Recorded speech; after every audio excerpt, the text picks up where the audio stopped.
Hello friends, आप सभी का एग्रो विद रवि में हार्दिक स्वागत है। दोस्तों, आज हम आपके लिए बीएससी एग्रीकल्चर 6 सेमेस्टर सब्जेक्ट है आपका क्रॉप इम्प्रूवमेंट सेकेंड अर्थात फसल उन्नयन सेकेंड रबी की फसलें। दोस्तों, आज की जो क्लास है आपके लिए बहुत ही महत्वपूर्ण होने जा रही है, तो क्लास को ज़्यादा से ज़्यादा लाइक और शेयर करना बिल्कुल ना भूलें। तो समय को ज़्यादा नष्ट ना करते हुए बढ़ते हैं आज के पहले प्रश्न की ओर। और पहला प्रश्न यह है कि फसलों की उपज में सुधार के लिए गतिविधियों का प्रमुख समूह कौन सा नहीं है। फसल की उपज में सुधार के लिए गतिविधियों का प्रमुख समूह कौन सा नहीं है। तो इसका सही उत्तर है फसल परिवहन प्रबंधन। क्या है? फसल परिवहन प्रबंधन। अगला प्रश्न है प्रश्न नंबर 2, वांछनीय कृषि संबंधी लक्षण, लंबाई और विद्युत शाखाएं किस फसल की विशेषताएं। दोस्तों, यह प्रश्न बहुत ही महत्वपूर्ण है आपकी एग्जाम की दृष्टि से कि वांछनीय कृषि संबंधी लक्षण, लंबाई और विद्युत शाखाएं किस फसल की विशेषता होती है। तो इसका सही उत्तर है चारा की। किसकी? चारा की। अगला प्रश्न है कौन सी फसल पशुधन के लिए भोजन के रूप में नहीं उगाई जाती है। कौन सी फसल पशुधन के लिए भोजन के रूप में नहीं उगाई जाती है। तो इसका सही उत्तर है अलसी। क्या है? अलसी। प्रश्न नंबर 4 है संकरण से तात्पर्य है। संकरण से तात्पर्य है। तो इसका सही उत्तर है विभिन्न किस्में व एक ही जीन्स की विभिन्न प्रजातियां। क्या है? विभिन्न किस्में या एक ही जीन्स की विभिन्न प्रजातियां। ये किससे संबंधित है? संकरण से। अगला प्रश्न है क्या गेहूं रबी की फसल है। क्या गेहूं रबी की फसल है। तो इसका सही उत्तर होगा सत्य। क्या होगा? सत्य। गेहूं रबी की फसल है। अब बढ़ते हैं प्रश्न नंबर 6 की ओर। प्रश्न नंबर 6 की बात करते हैं किस चरण को अक्सर हरित क्रांति के रूप में जाना जाता है। दोस्तों, यह प्रश्न मोस्ट इम्पोर्टेंट है आपके एग्जाम की दृष्टि से कि किस चरण को अक्सर हरित क्रांति के रूप में जाना जाता है। तो इसका सही उत्तर है 1960 के दशक के मध्य में हरित क्रांति का दशक माना जाता है। प्रश्न नंबर 7 है और यह भी बहुत ही महत्वपूर्ण प्रश्न है, मोस्ट इम्पॉर्टेंट है कि हेटेरोसिस का क्या अर्थ है। हेटेरोसिस का क्या अर्थ है। तो इसका सही उत्तर है संकर शक्ति। क्या है? संकर शक्ति। अगला प्रश्न है कौन शास्त्रीय पादप प्रजनन प्रथाओं में शामिल नहीं है। कौन शास्त्रीय पादप प्रजनन प्रथाओं में शामिल नहीं है। तो इसका सही उत्तर है आणविक जीव विज्ञान। क्या है? आणविक जीव विज्ञान। प्रश्न नंबर 9 है कौन सा एक लक्षण नहीं है जिसे फसल के पौधे में शामिल किया जाना चाहिए। कौन सा एक लक्षण नहीं है जिसे फसल के पौधे में शामिल किया जाना चाहिए। तो इसका सही उत्तर होगा पर्यावरणीय तनावों के प्रति सहनशीलता में कमी। पर्यावरणीय तनावों के प्रति सहनशीलता में कमी। प्रश्न नंबर 10 पादप प्रजनन प्रयोग सामान्यतः कहाँ किए जाते हैं। पादप प्रजनन प्रयोग सामान्यतः कहाँ किए जाते हैं। तो इसका सही उत्तर है सरकारी संस्थान में। कहाँ? सरकारी संस्थान में।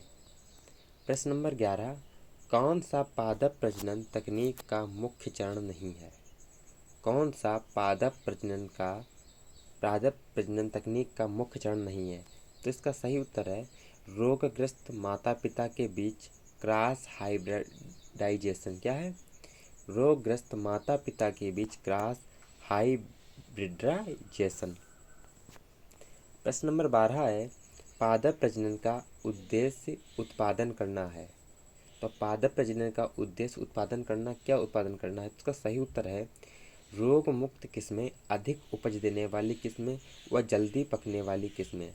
दोस्तों, यह भी मोस्ट इम्पॉर्टेंट प्रश्न इसलिए है क्योंकि कई बार परीक्षा में पूछा जाता है कि पादप प्रजनन से हम क्या समझते हैं।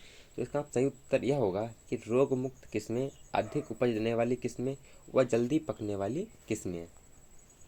प्रश्न नंबर 13 है रोग प्रतिरोधक क्षमता के लिए प्रजनन की आवश्यकता है।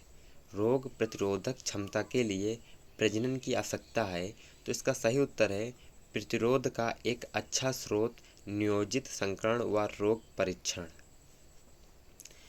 अगला प्रश्न है पॉलीप्लॉइड किसके माध्यम से प्रेरित होता है? दोस्तों यह भी प्रश्न आपके लिए मोस्ट इम्पॉर्टेंट प्रश्न है, इसलिए क्योंकि पॉलीप्लॉइड किसके माध्यम से प्रेरित है यह प्रश्न कई बार पूछा जा चुका है। तो इसका सही उत्तर है कोलचिसिन। क्या है? कोलचिसिन।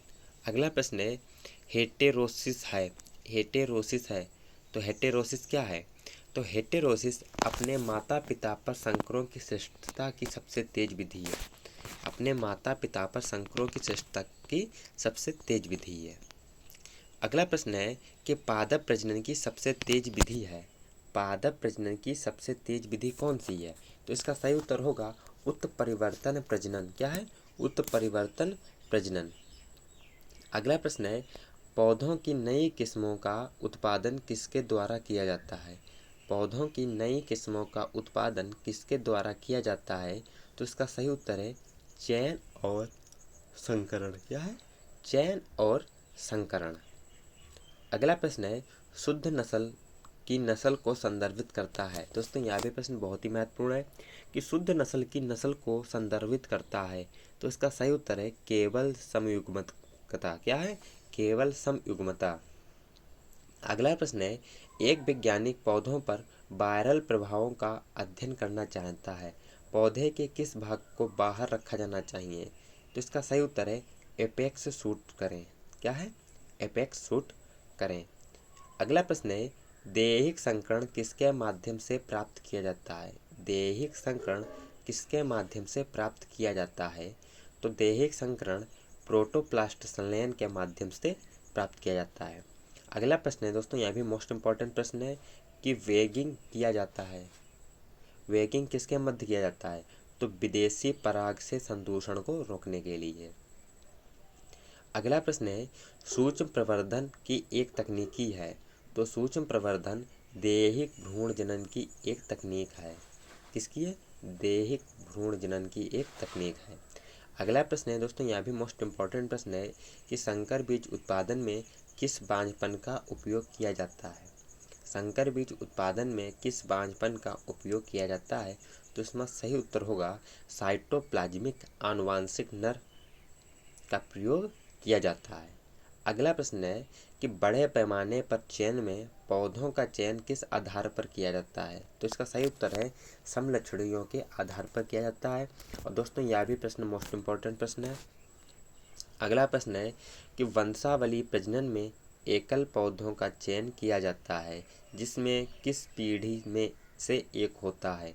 वंशावली प्रजनन में केवल पौधों का चयन किया जाता है जिसमें किस पीढ़ी में से एक होता है? तो इसका सही उत्तर है F2 का। किसका? F2 का। अगला प्रश्न है गेहूं और जई में लाल बनाम सफ़ेद दाने के लिए जीन होते हैं। गेहूं और जई में लाल बनाम सफ़ेद दाने के लिए जीन होते हैं।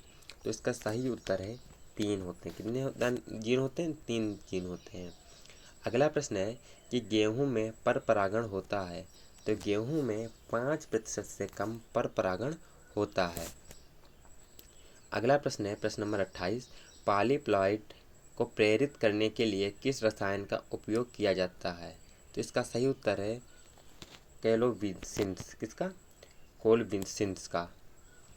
अगला प्रश्न है कि लंबी अवधि के भंडारण में जर्म प्लाज्म को कब तक संग्रहित किया जा सकता है? तो इसका सही उत्तर है 100 वर्ष का। और दोस्तों यहाँ भी प्रश्न आपके लिए इम्पॉर्टेंट है।